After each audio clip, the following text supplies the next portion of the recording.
2. Hi, I'm Josh Dougherty, CEO and co-founder of A Brave New, and the best advice I've ever received was to stay curious. And one of the reasons that I talk about this is really just the idea that if you ever stop asking questions, you're not going to be a great marketer anymore. Things are changing fast. And so we need to always be looking at things with fresh eyes, trying to learn something new to get better every day. Wow. Staying curious. That's a great way to be very different from everybody else, Josh. Have you read any books by Michael Bungay Sanya? That's his big thing. He's about curiouser and curiouser. Have you read those? I actually haven't, so now I need to check that out and make sure I'm not just borrowing his stuff unknowingly. No, you're not. So, but he's all about that, or you could go all the way back to Lewis Carroll, right, with the Curious and Alice in Wonderland. But I agree, man.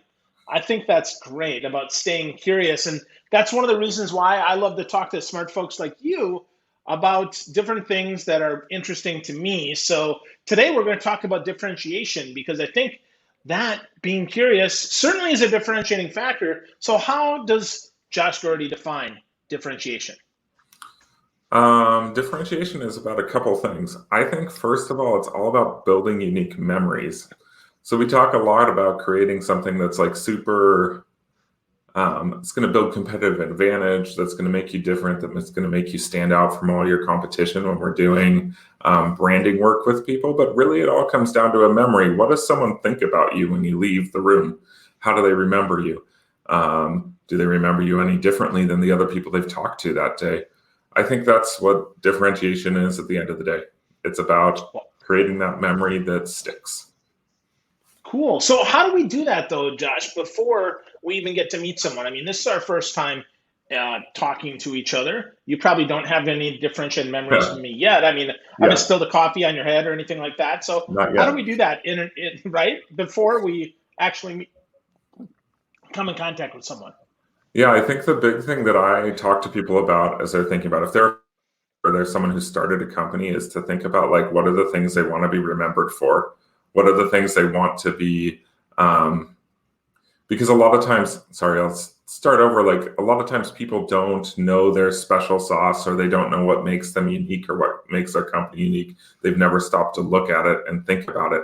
So this kind of goes back to the curiosity thing. You might think about, what do I want to be remembered for? But you could also go to your customers and say, how do you remember me? And actually listen and try to kind of remove the filters that you usually go through your day with, right? And see if there's some new things you can pick up. And then I think, like, by identifying that kernel, you're going to talk to people and there's going to be a theme that comes up, right? Or a couple themes. And by really identifying and tying those together, you can then kind of reverse engineer that into every engagement. And that's not just like in a conversation right here, like we're having, but also in the emails you send, the content you produce, every little conversation you have, you can be thinking about, okay, I want to be the person who is about memory, for example, if that's what I talk about a lot. I'm going to try to, mention that throughout everything that I'm doing. So people start to think about, oh yeah, Josh, he's the branding guy who's talking about memory and moving quickly. And that's, those are the things that help you stand out. And then it's about repetition, right? We know that it takes 5 to 6 to 10 times of repeating something for someone to actually start hearing what you're talking about. And so the other key is to not get bored yourself with repeating, because I know we talk about the same thing over and over again, but that doesn't mean your audience has heard about it that way. Yeah, that's so critical, right? Not to get bored with our own messaging, not to get bored with our own brand. So we go from being the memory person to the person who's all about cold coffee. And it's like, exactly. Where'd you go, man? Where'd that happen? But the second part of that you said is really interesting. Not just memory, but speed. And I read your I guess, ebook, for lack of a better term, nice long prose about the secret of kind of branding fast, right? Of being really, really quick about that, right? That accelerated branding process. So first, when you talk about speed, like, how fast is that? And secondly, why is that so darn important, Josh? Totally. So speed is, when we talk about this, the typical branding process can go from 12 to 24 months. We're talking about 6 months ideally. I've done it as fast as 3 months. That's a little suicidal. And so you may want to think about like, hey, let's slow it down slightly more than 3 months, but that's the speed factor. The reason it's so important is because the world's changing every day. People are learning new things, new technologies are coming out, iteration, evolution is happening at such a speed that if you take 24 months to develop out a brand, you are not going, there's a chance that the thing you decide is going to be differentiated at the beginning, someone's claimed by the end of that process.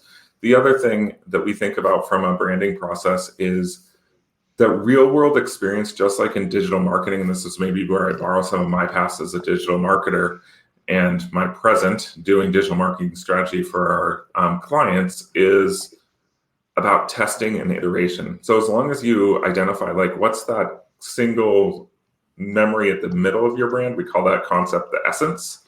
As long as you understand that essence, you can iterate on talking about it hundreds of different ways and still be building your brand, but then responding in real time to how people are responding to those ideas that you're putting out there, which in the end makes sure it's a brand that's tested by reality, not just by kind of conceptual ideas that you built out with your team.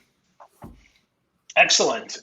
So find your essence first, get there, and then you can blow that up from there. But almost like your core value, right? You put your stake in the ground, your flag in the ground, whatever you want to call it, and you work from there, as opposed to, oh my gosh, I've got to have all these elements, all these things that have to be in place before I move forward. I like that, Josh. I think that's important. So why is that not done more often? I mean, why don't we just stick it in there? Is it because we're nervous, or what are you finding with your clients? I think there's a couple things. I think there's like a class of people, right, that don't even want to decide to pursue their brand because they're nervous about spending money on it because they don't think it's going to help their business. They're like, I can already close deals. I can do all these things. So that's the one thing that I hear from our clients. And that's true as long as you have magnetic people.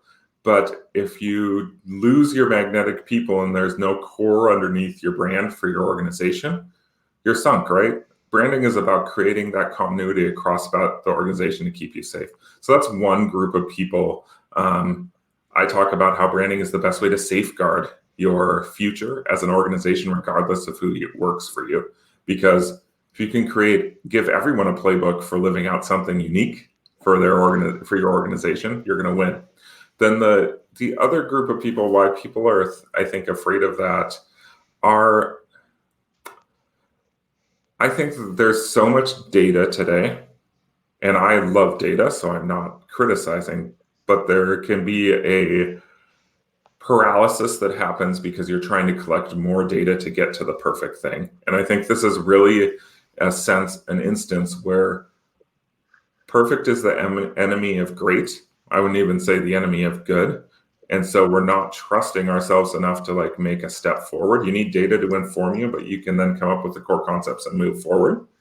And then the other thing that I would say with that is that I think people are really cognizant that brands can get pummeled. Like you think about Robinhood, right? A couple of weeks ago, they make a decision to ban some trading on their site, and their brand is pretty much ruined overnight. And so people are afraid that that's going to happen if they move quickly.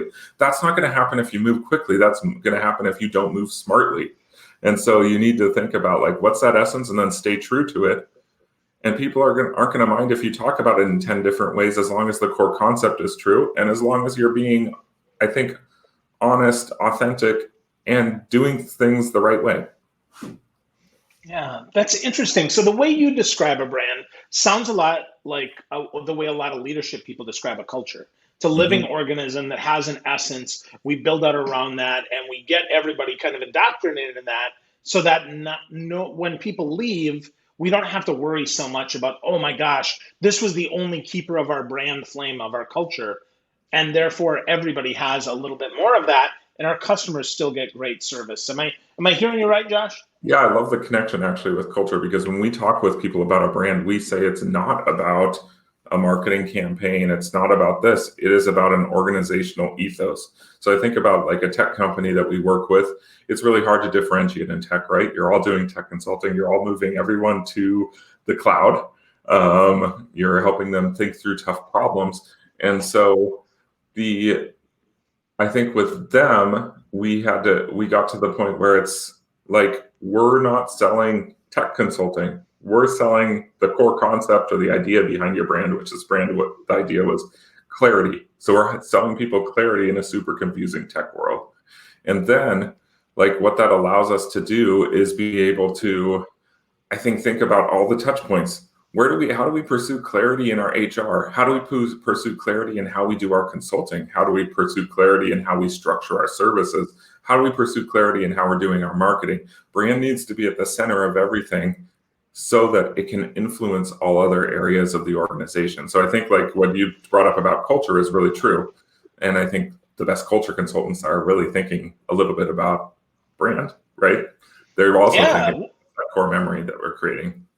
Yeah, well, your memory, your promise, right? Who are you at your core? At the end of the day, when you strip it all away, what are you? So that's great. That's good. I'm glad I wasn't too off base there. So let's pivot from that to let's talk about the people, because I think that's really important, right? People make up our brands, and now we're all virtual. I mean, I'm not in Seattle, you're not in Florida, but yet we're still connected here. So how do we do a better job of connecting in those the virtual spaces instead of, the old days we called it the meet space back when Slashdot was a thing? Totally.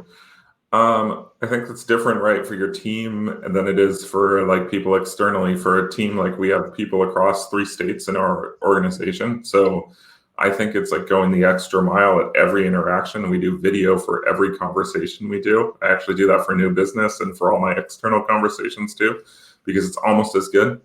I think like as well, you need to just think about like, okay, if we're facilitating this meeting or we're doing this type of thing, like how do we make it as impactful on a screen from a collaboration perspective, from people being able to dive in as we do in person?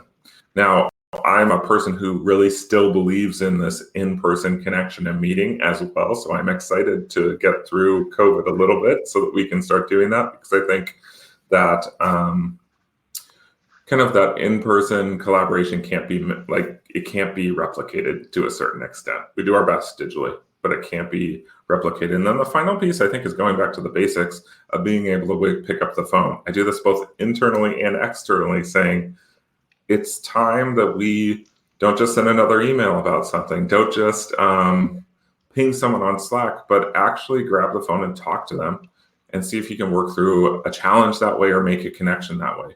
It's surprising to people because people don't do it that often in an authentic way. Certainly you get calls from cold callers, but can you get a call, or you don't often get calls from someone who's being thoughtful and wanting to build that connection, both on a client perspective, from a new business perspective, and from an internal team perspective.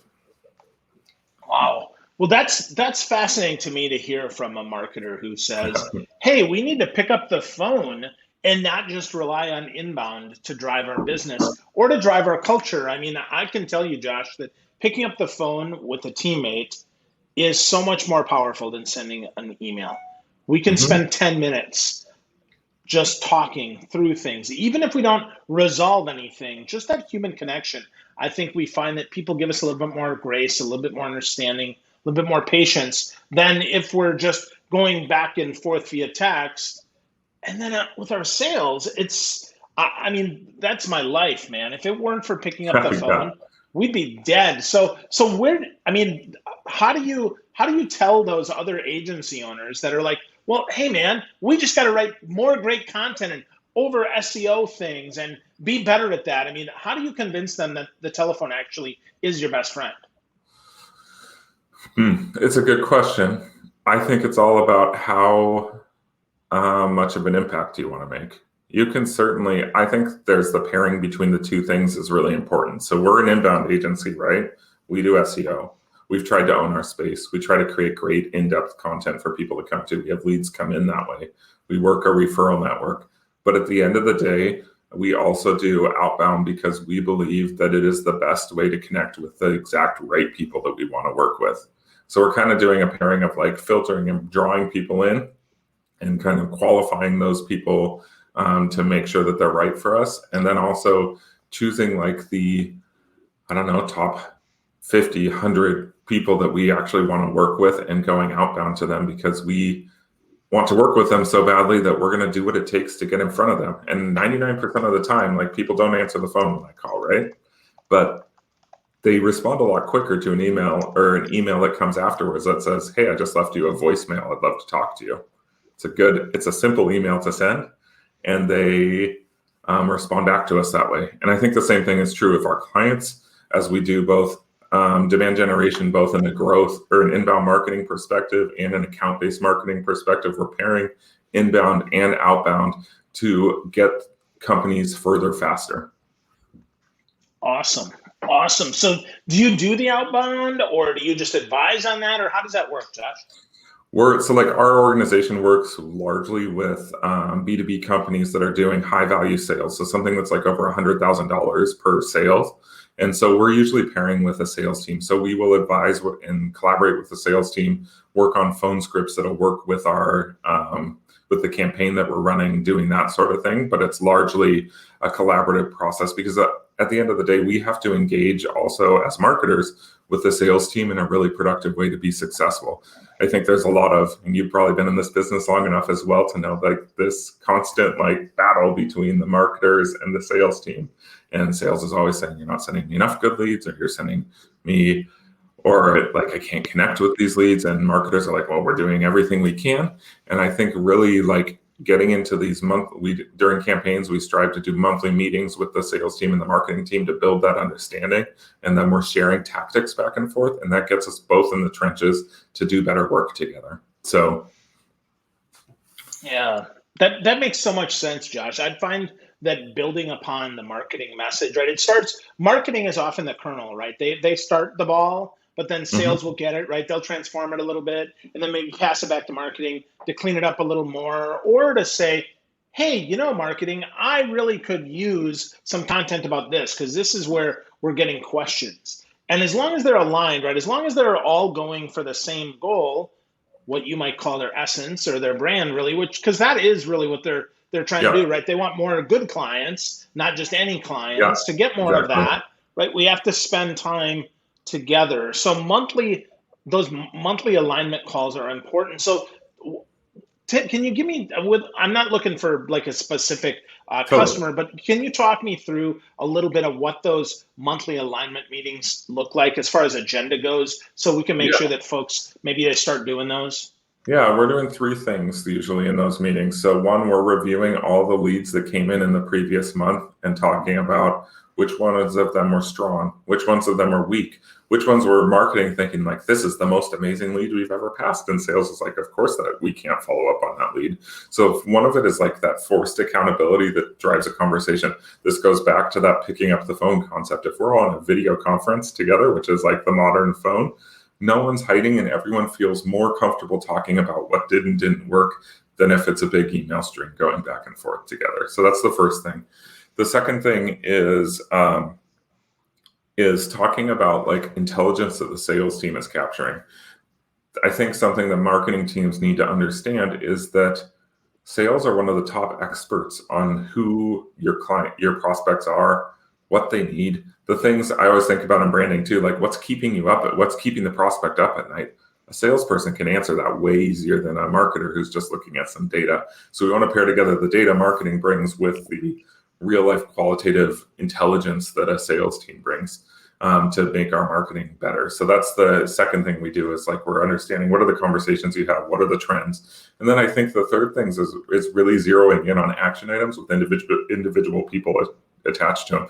I mean, for better or worse, right? This is about an accountability mechanism built into like relationship that's strong, because people don't want to be held accountable by people they don't trust. And so we need to build that trust, and then we need to build accountability in for everybody so that the whole campaign can perform effectively. Excellent. Thank you, Josh. That's super helpful. Little tips there that we can use to get started along the journey of alignment, which is so valuable. So as we're kind of moving here from talking about accountability and sales, let's talk a little bit about visual content, because you guys do a lot of great websites, you do a lot of great branding work. Let's talk about visual content. And you wrote an article that I really liked that was really simple, but super powerful. And that is that even if you don't have a designer on your team, you still have to focus on visual content. So talk to me about that visual content and how we can differentiate ourselves with that visual content. Yeah, so I think the visual content is so important for a couple reasons. First, like the world is video today. So if you're not creating any video, you're going to be sunk. Second, everyone's expecting to have that Apple type experience, which I think is the most unrealistic thing that I've been dealing with for the last 10 years of my career, but everyone expects it, right? And so you've got to figure out how to create something that has a shine or a gloss to it. And it's a real trust factor today, right? If I land on a website that doesn't look like it's modern, doesn't look professional, doesn't have that differentiated visuals, it's going to be hard for me to say, yeah, I'm going to trust these guys and work with them. And so that's really the reason behind it. I think like the things that we think about from visuals are two. You have your brand identity that you really should work with a professional on. We originally worked with someone externally to ourselves to build our brand, our visuals. We've iterated on it since, but I think like that's a key thing to everyone, even agency owners who are saying we have that expertise in-house. I would say you will benefit from a third party working on something and not it not being you, because they will be able to see you more clearly. So that brand identity should be built around kind of those ideas of whatever that essence is that you come up with. Now, from like a day-to-day visual content, there's a bunch of tools that you can actually use to create visuals quickly.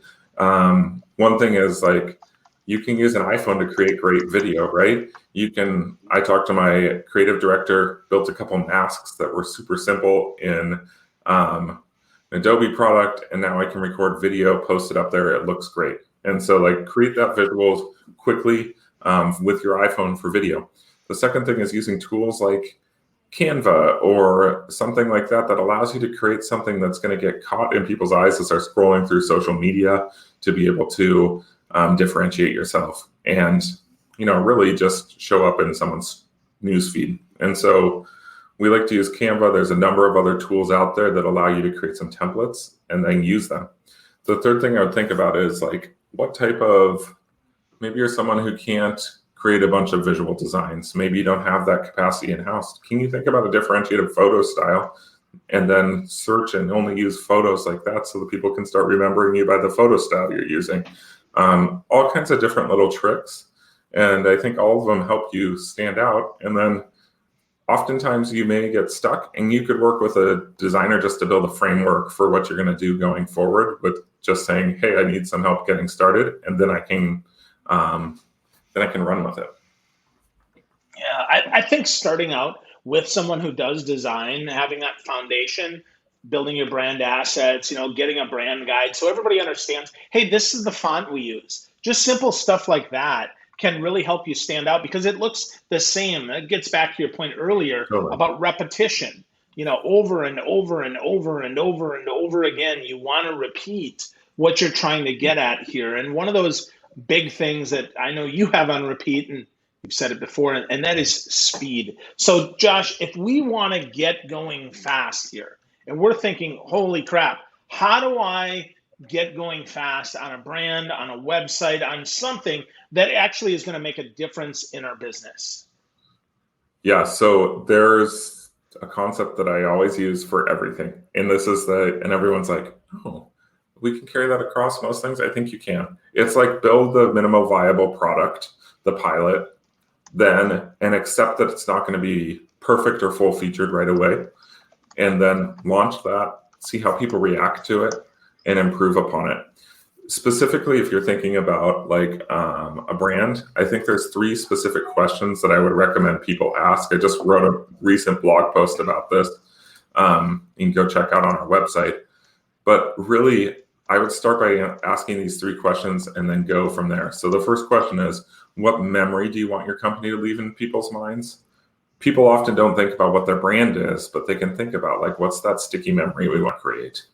The next question is, what do you want your legacy to be? So this is really targeted towards founders. Like, what do I want to be remembered for? Because often the founder is inextricably tied with the business.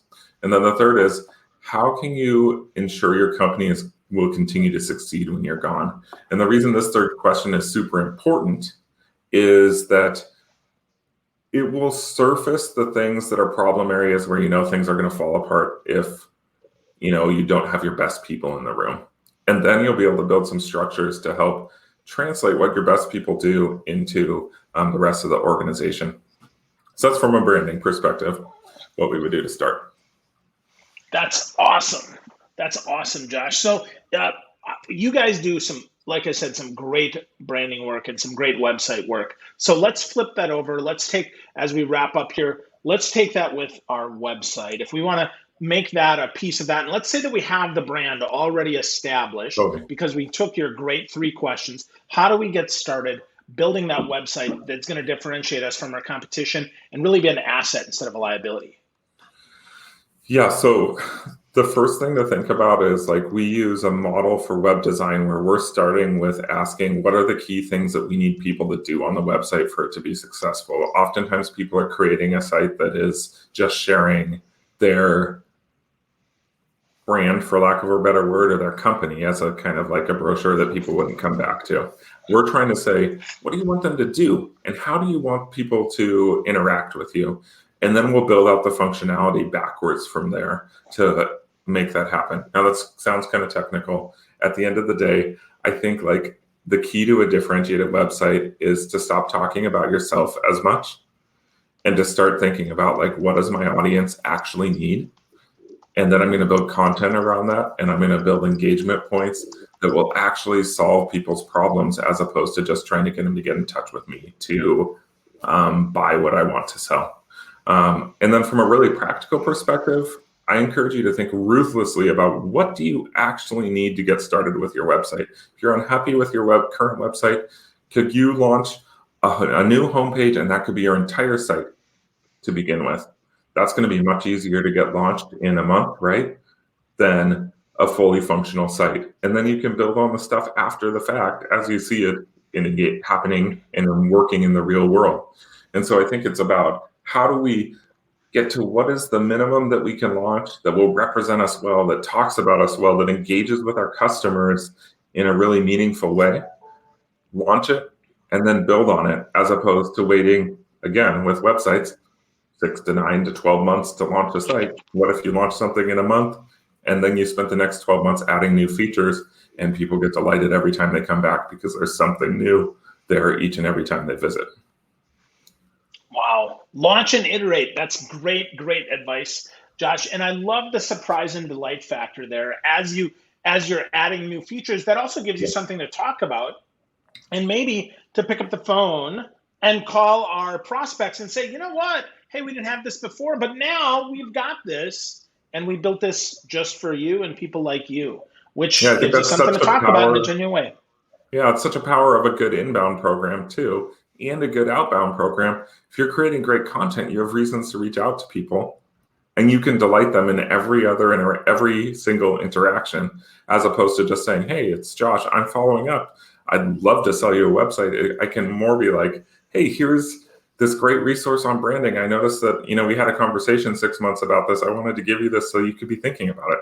No obligation to buy, but I'm making their life better as I'm reaching out. So, yeah, always be adding value, Josh. That's the way that I sell and the way that I teach. And I love that that's how you're aligned as well. It's great to see the awesome work you guys are doing at A Brave New. That's at abravenew.com. But Josh, if you were looking to have people connect with you in a meaningful way so that they could maybe ask you some questions, some deeper insights about what they heard today and what maybe we didn't say today, where would you send them and how would they get there? Yeah, so two specific places. I'm on LinkedIn all the time, so come connect with me. Let's have conversations there. So you can look up Josh Dougherty, A Brave New on LinkedIn. I'll come up. The other place that I would say you can go is you can go to the About page on our website and you can actually book some time with me. There's an open link that links into my calendar. So anyone who wants to have a conversation, I think this goes back to the curiosity thing. I'd love to talk to anyone about how to make their business better. I think that sharing of ideas makes all of us smarter. Whether you think you want to work with us in the future or you're just wanting to get some advice. Let's talk, let's have a conversation, and let's figure out, how we can have a good time doing it. Awesome. Love that. I found you on LinkedIn because I was reading some articles about differentiation and I reached out, and I'm so glad you said yes to being part of this conversation today and for sharing all your great frameworks and all your great blog posts, Josh. It was so good to talk to you. Thank you so much. Yeah, thank you.